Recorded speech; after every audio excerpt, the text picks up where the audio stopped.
This episode is all about logical fallacies, exaggerations, lies, and debate tactics that some non-feminists use to make their point. Keep listening to know how you can correct such arguments, entertain better debates, and become a proud feminist.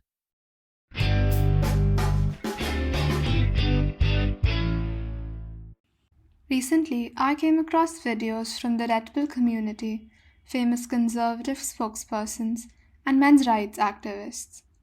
Most of them villainized feminists and claimed that patriarchy was a false narrative. But this episode isn't about them.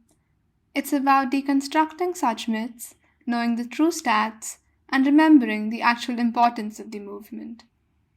Let's get started.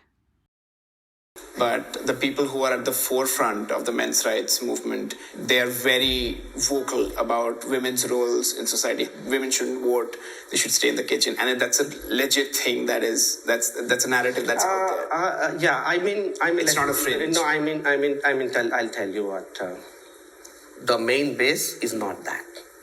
When you say patriarchy or male privilege, we think that it is not as simple as if you are a man, you are privileged. Or you are powerful. But they would be powerful in comparison to women, like what women have had. We dispute that. Okay. On an average, we dispute that. This audio is from a Vice interview with Anil Kumar, the founder of the Save India Family Foundation, or SIF. SIF is a men's rights advocacy group against what it calls misuse of Indian laws related to dowry harassment. It has been critical of certain aspects of dowry laws, particularly Section 498 of the Indian Penal Code, which deals with cruelty towards married women. One of the main criticisms is that the law is often misused to harass husbands and their families, with false accusations of dowry harassment. It asserts that dowry harassment of women and their families is a figment of the feminist imagination, and that the woman is the abuser in almost all cases of family abuse. The presentations of the SIF and other organizations are a gross exaggeration of the actual data. This exaggeration is based on two sources. Firstly, Section 498A of the IPC has the lowest conviction rate on any criminal act in India, a mere 12%. But dowry and domestic abuse are extremely hard to prove, and conviction rates do not tell us anything about the validity of a crime committed. The second source is a 2014 report from the Delhi Commission of Women, which shows that 50% of rape charges were false. However, they defined false charges as any charge which didn't go through trial. This included charges which were dropped midway. But a dropped charge is not the same as a false charge. It is well known in India that complainants often drop charges due to intimidation.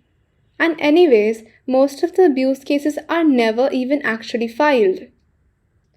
This overstatement of quote-unquote misusing laws is often accompanied with cherry picking. Cherry picking is the act of pointing to individual data that seems to confirm a particular position while ignoring a significant portion of similar cases that may contradict that position. You choose the good cherries while ignoring the bad ones. There is nothing wrong in advocating for innocent people falsely accused in criminal charges. But making this the face of the movement and selling a false narrative that laws for women are detrimental to men is harmful.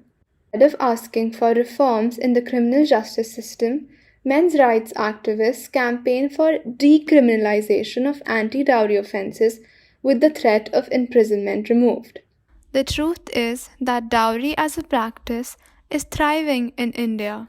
According to the National Crime Records Bureau, India has reported an average of around 3 lakh crimes against women, with 12,000 cases of the Dowry Prohibition Act and 7,000 dowry deaths every year since 2017. The year 2021 saw a 31% increase in the cases of the Dowry Prohibition Act as opposed to the year 2020. Researchers from a World Bank study looked at 40,000 marriages that took place in rural India between 1960 and 2008. They found that dowry was paid in 95% of the marriages, even though it has been illegal in India since 1961.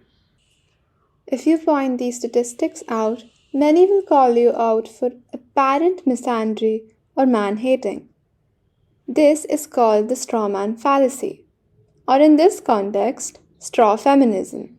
By definition, straw feminism is a distorted or fabricated version of feminism that often uses oversimplifications, misrepresentations, and stereotypes in an attempt to mock or dismiss feminist arguments. When I refer to the official data and figures, I never refuted the statement that yes, some cases filed for sexual abuse are actually false.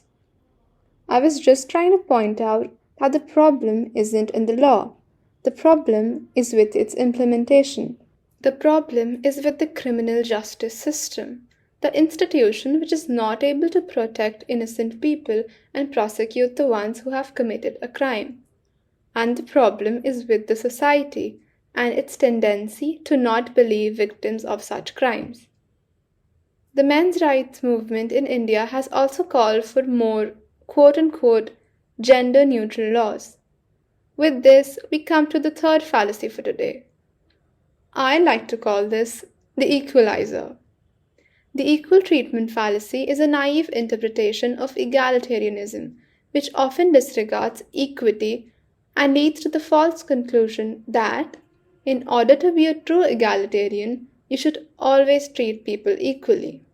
In simple terms, they question that if men and women are equal, then why are there laws especially for women, such as 498A of the IPC or even some reservation laws? Yes, men and women were created equal, but in social terms they do not hold an equal place in society. This is true for people of different genders, races, castes, and classes. People who believe in this fallacy often overlook their privilege and social standing. There is a need for creating more inclusive societies and achieving an equitable distribution of resources and opportunities, which is possible if proper laws and policy for the upliftment of socially backward groups are implemented. If you've reached here, you would be possibly wondering about the MRM, or the men's rights movement. I hope to do an in-depth episode about it because trust me, when I was reading about them, I came across their vilifying opinion on the Me Too movement, questionable take on government data, and a new development in the Indian political scene by the MRM. But all that is for another day. I hope you enjoyed this episode, and if you did, it would be lovely if you could follow What the Feminism. Do check out the sources for this episode in the show notes, where you will also find our socials. Thank you so much for tuning in, and bye!